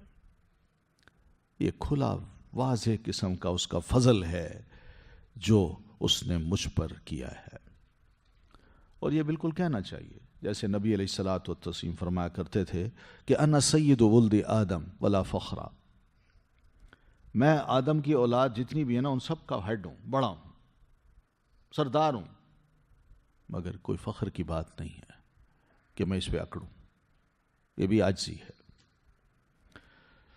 تو گویا کہ اللہ کا شکر بھی ادا کر رہے ہیں اور یہ لفظ کہہ رہے ہیں، تو نبی علیہ السلام اس میں کوئی یہ نہیں کہ یہ فرما رہے ہیں کہ میں فخر نہیں کر رہا، بلکہ اللہ کی مہربانی ہے۔ تو اب یہ سب کچھ نصیب ہوتا ہے تو ایک بار یہ بھی ہوا وَحُشِرَ لِسُلَیمان، اور اکٹھے کیے گئے سلیمان علیہ السلام کے لیے جنودہ، اس کے لشکر، من الجن، جنوں میں سے، والانسی، اور انسانوں میں سے، والطیری، اور پرندوں میں سے، فہم یوزعون، تو وہ گروہ میں تقسیم کیے جاتے یا کیے گئے۔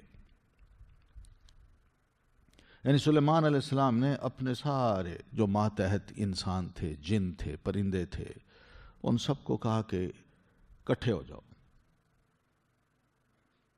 تو یہ سارے لشکر اکٹھے ہو گئے، اور انسانوں کا لشکر ہے، جنوں کا لشکر ہے، اور پرندوں کا لشکر ہے، اور ان سب کو بڑے اچھے طریقے سے ترتیب دیا ہوا تھا، اور ترتیب دے کے ان کو چلایا جا رہا تھا. یعنی آپ نے انسانی فوج دیکھی ہو کہ فورسز کس طرح ترتیب کے ساتھ کھڑی ہوتی ہیں اور ایک دوسرے کے پیچھے چلتی ہیں. نہیں، انسانوں کی فوج بھی ایسے تھی، جنوں کی فوج بھی ایسی تھی، اور پرندوں کی فوج بھی ایسی تھی. فہم یوزعون، یوزعون کا مطلب کہ وہ ترتیب کے ساتھ چلائے جا رہے تھے. یعنی پتہ چلتا تھا کہ سب سے پہلا ان میں کون ہے، سب سے آخر میں کون ہے، یہ پتہ چلتا تھا. ٹھیک ہے. اور ہر گروہ جو تھا وہ الگ الگ اپنی فورسز میں بڑے منظم طریقے سے وہ چل رہا تھا. تو یہ فوج چلتے چلتے آ رہی ہے. حتی اذا اتو، حتیٰ کہ جب وہ آ گئے علی واد النمل، وادی پر چیونٹیوں کی. قالت نملتن، کہنے لگی ایک چونٹی، یا ایھا النمل، اے چیونٹیو، ادخلوا، داخل ہو جاؤ، مساکنکم، اپنے گھروں میں. لا یحطمنکم، نہ کچل ڈالیں، لتاڑ دیں تمہیں. سلیمان و سلیمان وجنودہ، اور لشکر اس کے. وہم لا یشعرون، جبکہ وہ شعور نہ رکھتے ہوں. تو چلتے چلتے یہ لشکر ایک ایسی وادی میں آیا جہاں پر چونٹیاں جو تھیں وہ پھیل پھول کے اپنا رزق جمع کر رہی تھیں. تو اس دوران ایک چونٹی نے سلیمان علیہ السلام کو اور ان کے لشکر کو آتے دیکھا. تو وہ بلند مقام پہ کھڑے ہو کے، چڑھ کے وہ چیخی، چلائی، اس سے پہلے کہ وہ لشکر قریب آتا. تو اس نے کہا، یا ایھا النمل، او چونٹیو، ادخلوا مساکنکم، اپنے اپنے بلوں میں فوراً گھس جاؤ. کیوں؟ لا یحطمنکم سلیمان وجنودہ، کوئی لمبی تقریر نہیں کی، مختصر سی بات کی ہے، فوراً الرٹ کیا ہے. یہ بہترین اناؤنسمنٹ کا طریقہ ہے. او چونٹیو، اپنے بلوں میں گھس جاؤ، سلیمان اور اس کا لشکر کہیں تمہیں کچل نہ ڈالے. وَهُمْ لَا يَشْعُرُونَ، اور انہیں پتہ بھی نہ ہو. یعنی یہ نہیں کہا، حضرات ایک اعلان سنیے، خبردار، سلیمان علیہ السلام جو ہمارے بادشاہ ہیں وہ اپنے پورے لشکر کے ساتھ، وہ اتنے کے بات کرتے کرتے وہ لشکر آ بھی جاتا. سمجھ آئی نا؟ کتنی مختصر سی بات ہے جو قرآن مجید میں اللہ تعالیٰ نے بیان کی ہے، اور بتایا ہے کہ چونٹی جیسی مخلوق بھی اتنی عقل رکھتی ہے. اس کو بھی اللہ تعالیٰ نے یہ ملکہ عطا کر رکھا ہے کہ اپنی جان کی حفاظت کے لیے جو جلد از جلد دوسروں کو بھی بچانا ہو تو جلد از جلد جو کام کیا جا سکتا ہے، جو الفاظ کہے جا سکتے ہیں، وہ اس قسم کے ہیں. تو بس اتنا کہنا تھا کہ وہ ساری چونٹیاں اپنے اپنے بلوں میں گھسنے لگی. اور یہ آواز، یہ اناؤنسمنٹ، یہ تقریر چونٹی کی اللہ تعالیٰ نے سلیمان علیہ السلام کو سنا دی. تو سنتے ہی فتبسم ضاحکاً، تو وہ مسکرا دیے ہنستے ہوئے، من قولہا، اس کی بات سے. وقال، اور فرمانے لگے، ربی، اے میرے رب، اوزعنی، توفیق دے مجھے، ان اشکرا، کہ میں شکر ادا کروں، نعمتک، تیری نعمت کا، التی، وہ نعمت جو، انعمت علیہ، انعام کی تو نے مجھ پر، وعلی والدیہ، اور اوپر میرے والدین کے، وان اعمل، اور یہ کہ میں عمل کروں، صالحا، نیک، ترضاہ، تو راضی ہو جائے جس سے، وادخلنی، اور داخل کر مجھے، برحمتک، ساتھ اپنی رحمت کے، فی عبادک، اپنے بندوں میں، الصالحین، جو نیک ہیں. تو جناب سیدنا سلیمان علیہ الصلاۃ والتسلیم اس بات کو سن کے کیا زبردست اناؤنسمنٹ ہے کہ سلیمان اپنے لشکر کے ساتھ آ رہے ہیں، وہ کچل دیں گے اور ان کو پتہ نہیں ہوگا. یہ چیونٹی کا کیا یقین ہے کہ سلیمان بادشاہ بھی ہیں، نبی بھی ہیں، مگر غیب نہیں جانتے؟ سمجھ آ رہی ہے؟ ایک چھوٹی سی مخلوق چھوٹا سا دماغ رکھتی ہے، اللہ نے اس کو یہ شعور دے رکھا ہے، مگر ہمارا انسان جو ہے اتنا بڑا دماغ وہ رکھتے ہوئے یہ بات نہیں سمجھ پاتا۔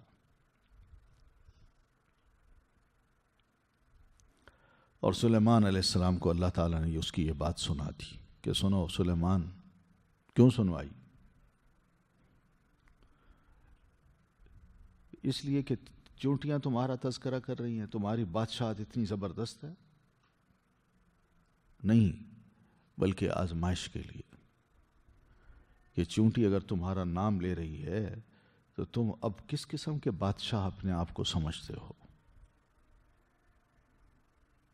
کہ میں بڑی شے ہوں؟ یہ سب کچھ اللہ کی مہربانی سے مجھے عطا ہوا ہے۔ تو کیا ہوا؟ فتبسم ضاحکا۔ تبسم کا کیا مطلب ہوتا ہے؟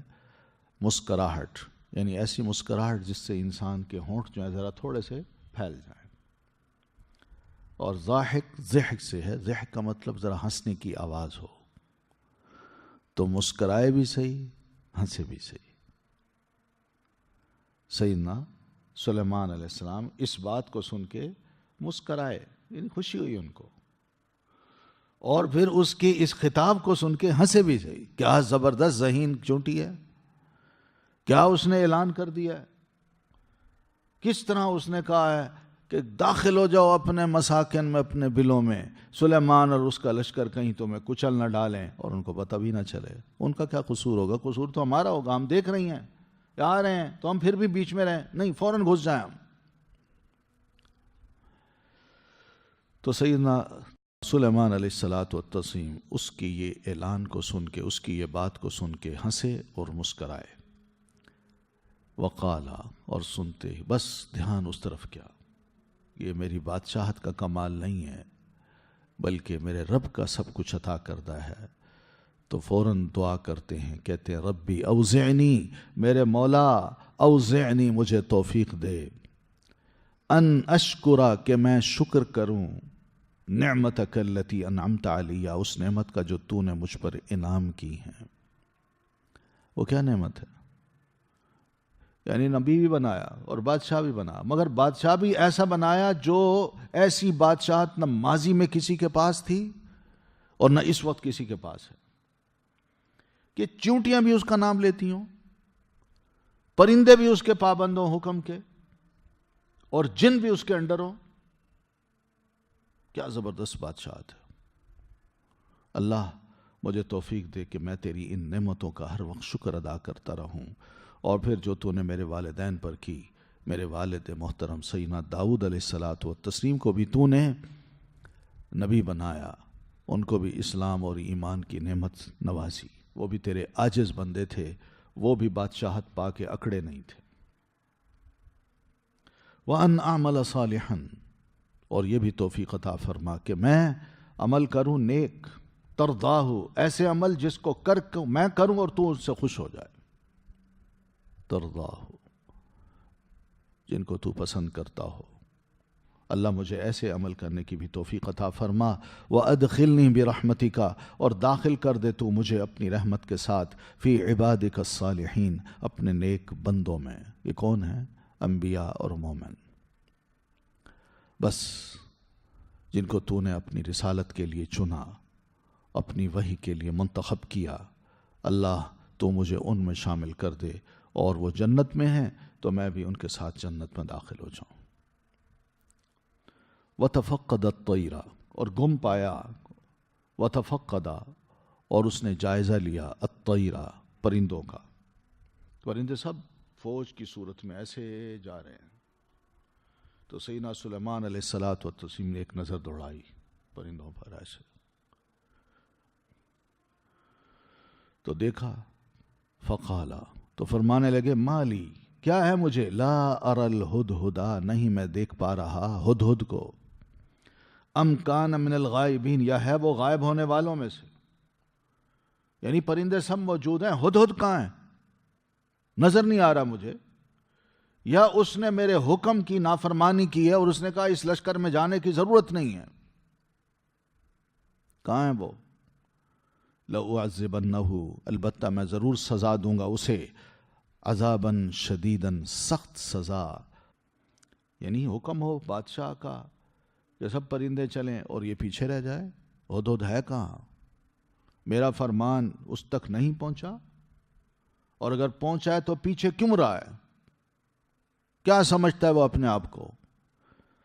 بتائے مجھے. لَأُعَذِّبَنَّهُ عَذَابًا شَدِيدًا، اس کا پیچھے رہنے کی وجہ سے میں اس کو سخت قسم کی سزا دوں گا. وہ کیا ہو سکتی ہے سخت سزا؟ یہ سیدنا سلیمان علیہ السلام بھی بہتر جانتے ہیں وہ کیا سزا ہے، کیونکہ پرندہ ہے تو چھوٹی سی مخلوق. زیادہ زیادہ اس کی سزا یہی ہو سکتی ہے کہ اس کے پر اکھیڑ دیے جائیں، اور اکھیڑ کے اس کو بیکار کر کے زمین پہ چھوڑ دیا جائے، اور جو دوسرے جانور ہیں وہ آئیں اس کو اپنا لقمہ بنا لیں. وہ اڑ ہی نہ سکے، بھاگ ہی نہ سکے، کہیں چھپ ہی نہ سکے. یا اس کی کوئی بھی کیفیت ہو سکتی ہے کہ اس کی چونچ کاٹ دی جائے کہ وہ کھا ہی نہ سکے. کچھ بھی ہو سکتا ہے. او لأذبحنہ، یا پھر میں اس کو ذبح کر ڈالوں گا. اگر اس نے ان سزاؤں سے بچنا ہے تو او لیأتینی بسلطان مبین، یا مجھے وجہ بتائے کہ کیوں وہ غائب رہا ہے اور اس کی واضح دلیل میرے سامنے پیش کرے، وجہ بتائے تاکہ وہ مجھ سے چھوٹ سکے. ورنہ اب میں نے اب اس کے غائب ہونے کی وجہ سے کوئی نہ کوئی ضرور سخت قسم کی سزا دینی ہے. فمکثا، تو سلیمان علیہ السلام ٹھہرے، غیر بعید، تھوڑی دیر. جس کا ویسے مطلب ہے غیر بعید، دور نہ ہونا، نہ دور یعنی نہ زیادہ دیر بلکہ تھوڑی دیر. تو فقالا، تو اتنے میں وہ آ گیا ہدہد، اور اس نے آ کے کہا احطو، احاطہ کیا میں نے. تھوڑی دیر ہی نہیں گزری تھی کہ وہ پرندہ حاضر ہوا. تو اس نے آتے ہی کہا جناب بادشاہ محترم، میں نے ایک ایسی خبر کا احاطہ کیا ہے، ایسی خبر میں نے آج آپ کے سامنے پیش کرنی ہے جس کا آپ کے پاس علم ہی نہیں تھا، جس کو آپ بالکل آج تک جان ہی نہیں سکے. آپ کی انٹیلیجنس، آپ کی اپنی فورسز، آپ کے اپنے لوگ آپ کو بتا ہی نہیں سکے. یہ ایسی زبردست خبر ہے. اور وہ خبر کیا ہے؟ وَجِئْتُكَ مِن سَبَإٍ بِنَبَإٍ یقین. قوم سبا جو یمن میں آباد ہے، اس قوم سبا کی ایک یقینی خبر میں آپ کے پاس لایا ہوں، اور یہ جھوٹی نہیں ہے. آنکھوں دیکھیے. بڑی زبردست بات ہے بھائی کہ وہ آ کے اس طرح کی بات کرتا ہے اور کہتا ہے کہ میں نے ایک ایسی خبر حاصل کی ہے جو ابھی تک آپ کے علم میں نہیں تھی، اور نہ ہی آپ کے یہ جتنے لشکر ہیں، چاہے جن ہیں، انسان ہیں یا پرندے ہیں، ان کے بھی علم میں نہیں تھی. اور یہ خبر بالکل سچی ہے، یقینی ہے. تو سبا جو ہے نا، یہ یمن میں حکومت تھی، ایک بہت بڑی کنگڈم تھی. تو وہاں پر حمیر نام کے یہ لوگ تھے، یہ حکومت کرتے تھے، اور یہ بادشاہ تھے یمن کے. تو وہ وہاں کی خبر لے آیا ہدہد. اب خبر کیا ہے کہ انی وجدت امرأۃ، بے شک پایا میں نے ایک عورت کو. ان کا جناب آپ بادشاہ، یہاں آپ کے ہوتے ہوئے اس جگہ، اس زمین پر ایک اور بادشاہت بھی چل رہی ہے، اور وہ ہے قوم سبا کی بادشاہ. وہ ہے ایک خاتون، ایک عورت ہے جو ان پر حکمرانی کرتی ہے. وہ ان کی ملکہ ہے، اور ایسی زبردست ملکہ ہے کہ وہ اوتیت من کل شیء، ہر ضرورت کی چیز اس کو دے دی گئی ہے. یعنی بڑی پاورفل ہے، زبردست قسم کا اس کا لشکر ہے، قوم ہے، افراد ہیں، طاقت ہے، اسلحہ ہے، سب کچھ ہے. اور پھر وَلَهَا عَرْشٌ عَظِيمٌ، اور اس کا ایک زبردست تخت ہے، جس تخت پہ وہ جلوہ افروز ہوتی ہے اور بیٹھتی ہے. دربار سجتا ہے. تو اس کے ارد گرد مشیر اور وزیر موجود ہوتے ہیں. یہ اس کا ایک منظم انداز حکمرانی ہے جس کو میں آپ کو بتا رہا ہوں. اور اس کے ساتھ ایک اور بڑی اہم بات یہ ہے کہ وجدتھا، میں نے پایا اس خاتون کو، وقومہا، اور اس کی قوم کو. جناب میں نے اس کو اور اس کی قوم کو دیکھا کہ وہ سورج کے پجاری ہیں، اس کے آگے سجدہ کرتے ہیں اللہ کو چھوڑ کے. ساتھ یہ بھی کہہ دیا کہ اللہ کو چھوڑ کے اس کی عبادت کرتے ہیں، سورج کی. اور پھر شیطان ابلیس نے ان کی اس عبادت، یعنی سورج کی جو عبادت ہے، اس کو بہت خوبصورت بنا کے ان کے سامنے پیش کر دیا ہے کہ وہ سورج کو تو سجدہ کریں گے مگر اللہ کو نہیں کریں گے، اور سورج کی عبادت ان کے لیے محبوب بنا دی ہے. تو اس طرح ان کو سیدھے راستے سے اس شیطان نے بھٹکا دیا ہے اور وہ ہدایت یافتہ نہیں ہے. یہ جو بات ہے ہدہد آ کے کر رہا ہے، یہ کیسی بات ہے کہ نظام جو ہے وہ حکمرانی کا کیا ہونا چاہیے. ٹھیک ہے، آپ انصاف کریں، آپ امن دیں، آپ لوگوں کے روزگار کا بھی خیال کریں، مگر لوگوں کے عقائد کو بھی ٹھیک رکھیں، ان کو گمراہ نہ کریں. سب کچھ مل جائے اور عبادت کا طریقہ وہ اللہ کو چھوڑ کے کسی اور کا اپنا لیں تو یہ سب سے بڑا زوال ہوتا ہے کسی قوم کا، اور یہ سب سے بڑا گناہ بھی. اور پھر جو مومن ہوتا ہے، جو اللہ کو ماننے والا ہوتا ہے، اس کے لیے اس قسم کا انداز حکمرانی جو ہے وہ ناپسندیدہ ہوتا ہے، ناقابل قبول ہوتا ہے. تو اس وجہ سے دیکھیے سیدنا سلیمان علیہ السلام کی بادشاہت میں توحید جو ہے وہ ایسی گڑ گئی ہے، ایسی رچ بس گئی ہے، جو نہ صرف انسانوں میں ہے بلکہ معمولی سا پرندہ ہے اس کے اندر بھی یہ احساس زندہ ہے کہ حکمرانی ہو تو ایسی ہو کہ بندہ اللہ کا بندہ بن کے حکمرانی کرے، نہ کہ خود خدا بن بیٹھے یا کسی اور کو خدائی کا درجہ دے دے. تو اپنی اس تقریر میں ہدہد جو ہے سیدنا سلیمان علیہ السلام کو ابھار بھی رہا ہے کہ آپ کے ہوتے ہوئے غیر اللہ کی پرستش ہو رہی ہے، اور یہ انسان ہوتے ہوئے اللہ کو چھوڑ کے غیر اللہ کی یعنی سورج کی پرستش کر رہے ہیں. اس طرح ابھارتے ہوئے کہتا ہے اللہ یسجدو، کیوں نہیں وہ سجدہ کرتے، للہ، اللہ کے لیے، الذی، وہ اللہ جو یخرج الخبأ، نکالتا ہے چھپی چیز کو. تو یہ خب کس کو کہتے ہیں؟ سیدنا ابن عباس رضی اللہ تعالی عنہ نے اس کا معنی یہ فرمایا ہے کہ یخرج الخبأ فی السماوات والارض کا مطلب یہ ہے کہ وہ اللہ جو چھپی ہوئی چیزوں کو جو آسمان میں اور زمین میں ہے جانتا ہے. یہ مطلب بھی ہے اس کا، جہاں نکالتا ہے وہ جانتا بھی ہے. ٹھیک ہے، تو اس اللہ کو اللہ بھی پڑھا گیا ہے، اللہ یعنی تنبیہ کے لیے. ٹھیک ہے، تو یہ خب کیا ہو سکتا ہے ذرا بتائیے، چھپی چیزیں کیا ہو سکتی ہیں؟ آیت کو پڑھیں نا، اللہ یسجد للہ الذی یخرج الخبأ فی السماوات والارض، آسمانوں میں اور زمین میں چھپی ہوئی چیزوں کو وہ نکالتا ہے، جانتا ہے. معدنیات ہیں، تیل ہے، جو کچھ بھی ہے، گیسز ہیں، یہ میں جو ابھی تھوڑی دیر کی بات کرنے والا ہوں یہ خبأ ہے، اللہ ان کو بھی نکالتا ہے، جانتا ہے.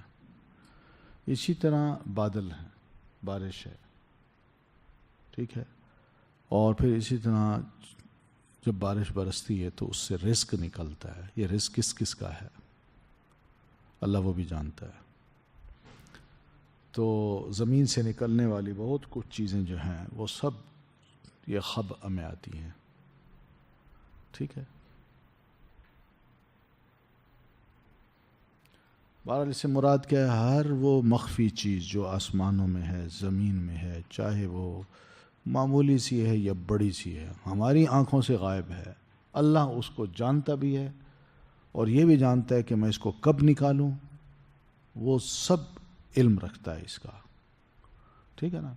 قرآن میں وما من غائبۃ فی السماء والارض الا فی کتاب مبین، زمین و آسمان کی کوئی غائب چیز نہیں ہے مگر وہ کتاب مبین میں ہے، یعنی اللہ تعالیٰ نے اس کو لوح محفوظ میں لکھا ہوا ہے۔ تو غائبہ یہ اسی میں خبء بھی آ سکتا ہے، یعنی ہر وہ چیز جو چھپی ہوئی ہے، ٹھیک ہے۔ وَيَعْلَمُ مَا تُخْفُونَ وَمَا تُعْلِنُونَ، اور وہ جانتا ہے جو کچھ تم چھپاتے ہو اور جو کچھ تم ظاہر کرتے ہو۔ ہم بہت بندے ہیں، ہم انسان بہت سی چیزیں چھپاتے ہیں، پرایوں سے بھی چھپاتے ہیں، اپنوں سے بھی چھپاتے ہیں، مگر اللہ سب کچھ جانتا ہے۔ اور جو ہم علانیہ کرتے ہیں، علانیہ سے مراد یہ کہ میں نے کوئی کام کیا آپ نے دیکھ لیا، میں نے کچھ کہا آپ نے سن لیا، تو میرا کہنا میرا کرنا یہ بھی سب کچھ اللہ تعالیٰ جانتا ہے۔ اس اللہ پر ہماری اپنی اس مخلوق کی کوئی شے بھی مخفی نہیں ہے، ٹھیک ہے۔ اللہ لا الہ الا هو رب العرش العظیم، اللہ ہی لا الہ نہیں ہے کوئی معبود برحق الا ہو مگر وہی، رب العرش العظیم، وہ رب ہے عرش عظیم کا۔ یہ سب کا سب کلام جو ہے نا، یہ ہدہد کا چلا آ رہا ہے، ٹھیک ہے۔ تو ہدہد یہی کہنا چاہتا ہے کہ یہ جو یمن کے قوم سبا کے لوگ ہیں، وہ اللہ برتر کو، اللہ عظیم برتر ہستی ہے، اس کو سجدہ کیوں نہیں کرتے؟ عبادت تو صرف اسی کے لیے زیب دیتی ہے، نہ کہ کسی اور کے لیے، کیونکہ وہی معبود برحق ہے، وہی لا الہ الا ہو ہے، وہی رب العرش العظیم ہے۔ مخلوق میں کوئی بھی اس سے بڑا نہیں ہے، تو اس کی عبادت کیوں نہیں کرتے؟ ٹھیک ہے نا۔ تو بہرحال یہ ہے اس کیا نام ہے اس کا، ہدہد کا ایک انداز گفتگو کا، جس میں وہ خود بھی بڑا موٹیویٹڈ ہے اپنے عقیدے کے بارے میں کہ اللہ کی عبادت کی جانی چاہیے، یہ مخلوق، یہی انسان غیر اللہ کی عبادت کر رہے ہیں، کیوں؟ اور پھر اس موٹیویشن کے ساتھ سیدنا سلیمان علیہ السلام کے پاس آتا ہے، اور سلیمان علیہ السلام چونکہ ایک طاقتور بادشاہ بھی ہیں، نبی بھی ہیں، تو کیس ان کے پاس لاتا ہے، اس لیے کہ توقع انہی سے ہے کہ کوئی چینج آئی تو انہی کے ذریعے سے آئے گی، وہ کچھ کریں گے تو تب چینج آ سکتی ہے، ورنہ نہیں۔ تو اس لیے وہ آ کے ساری داستان ان کو سناتا ہے، ٹھیک ہے۔ سبحانک اللہم و بحمدک، اشہد ان لا الہ الا انت، استغفرک و اتوب الیک۔ اللہ تعالی انزلہ ورسول اللہ معلمنا رسول